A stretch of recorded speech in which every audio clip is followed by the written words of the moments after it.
আমরা এখানে আসলে, আমরা কথা বললে এই কথাগুলো আসলে অপপ্রচার হতো। মূলত ওলামা ইকরাম, আলেম সমাজ বলি, আলেম সমাজ কিন্তু আলহামদুলিল্লাহ অন্যান্য ধর্মের প্রতি উদার, সহনশীল, সব সময় তাদের ভালো মন্দর খোঁজ খবর ইতিপূর্ব রাখছে, এখন রাখতেছে, ভবিষ্যতেও রাখবে। কিন্তু আমাদেরকে বিভিন্ন ট্যাগ দিয়ে আমাদেরকে, আমরা যে আপনাদের বিরোধী বা এইটা আমরা চাই না, আমরা উপরে এই সমস্ত কথাগুলোই সবসময় পাবলিসিটি করা হতো। এই জন্য আমরা এখানে আমাদেরকে দেখলে কিন্তু অনেক সময় এরা আতঙ্কে থাকতো, মানে ওরা আল্লাহ হুজুর আইছে, হুজুর আইছে।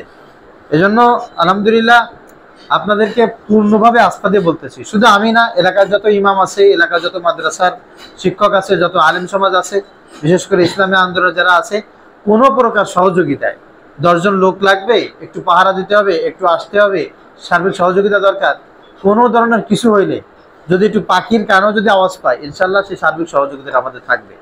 আর নিয়াত করেছি আমরা কমপক্ষে প্রতিদিন একবার হলেও আমরা এখানে যে মন্দিরগুলো আছে একটু এসে দেখা করে যাব, ঠিক আছে, যেন কোনো সমস্যা কারণ না হয়, কেউ যেন প্রতিকূল কোনো পরিবেশ তৈরি করতে না পারে। আর উচ্ছৃঙ্খল কিছু মানুষ তো আছে, এরা সব জায়গায়, এদের কোনো ধর্মও নেই, এদের কোনো রাজনৈতিক দলও নেই, এদের কোনো বর্ণও নেই, এদের কাজই হচ্ছে ওরা উচ্ছৃঙ্খল। আর আসলে humanity is the best religion, মানবতাই হচ্ছে আসলে সর্বশ্রেষ্ঠ ধর্ম।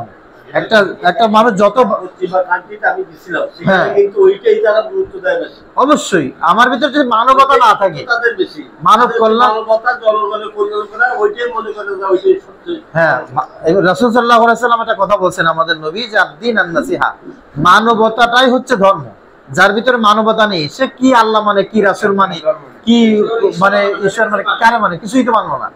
এজন্য আমি চাই প্রত্যেকের ভিতরে আমাদের সেই বিষয়গুলো জাগ্রত হোক, এবং আমরা যেমন আসছি আপনারাও আলহামদুলিল্লাহ আমাদের খোঁজ খবর নেবেন, সুবিধা অসুবিধা ইনশাল্লাহ জানাবেন। আর আমরা ইনশাল্লাহ চেষ্টা করবো, আজকে আসছি তাই না, সবসময়ের জন্য খোঁজ খবর নেওয়ার। আর সার্বিক দিক দিয়ে ইনশাল্লাহ আমাদের সহযোগিতা সার্বিক দিক দিয়ে থাকবে ইনশাল্লাহ, আশা করি। আর আপনাদের সেই সহমর্মিতা কামনা করি, যেন কোনো অবস্থায় আর কেউ যেন আপনাদেরকে কোনো কথা বললে হুজুররা এরকম, হুজুররা তা এরকম, আর যেন ফের কেউ কোনো কথা বললে আর জন্য কিছু করা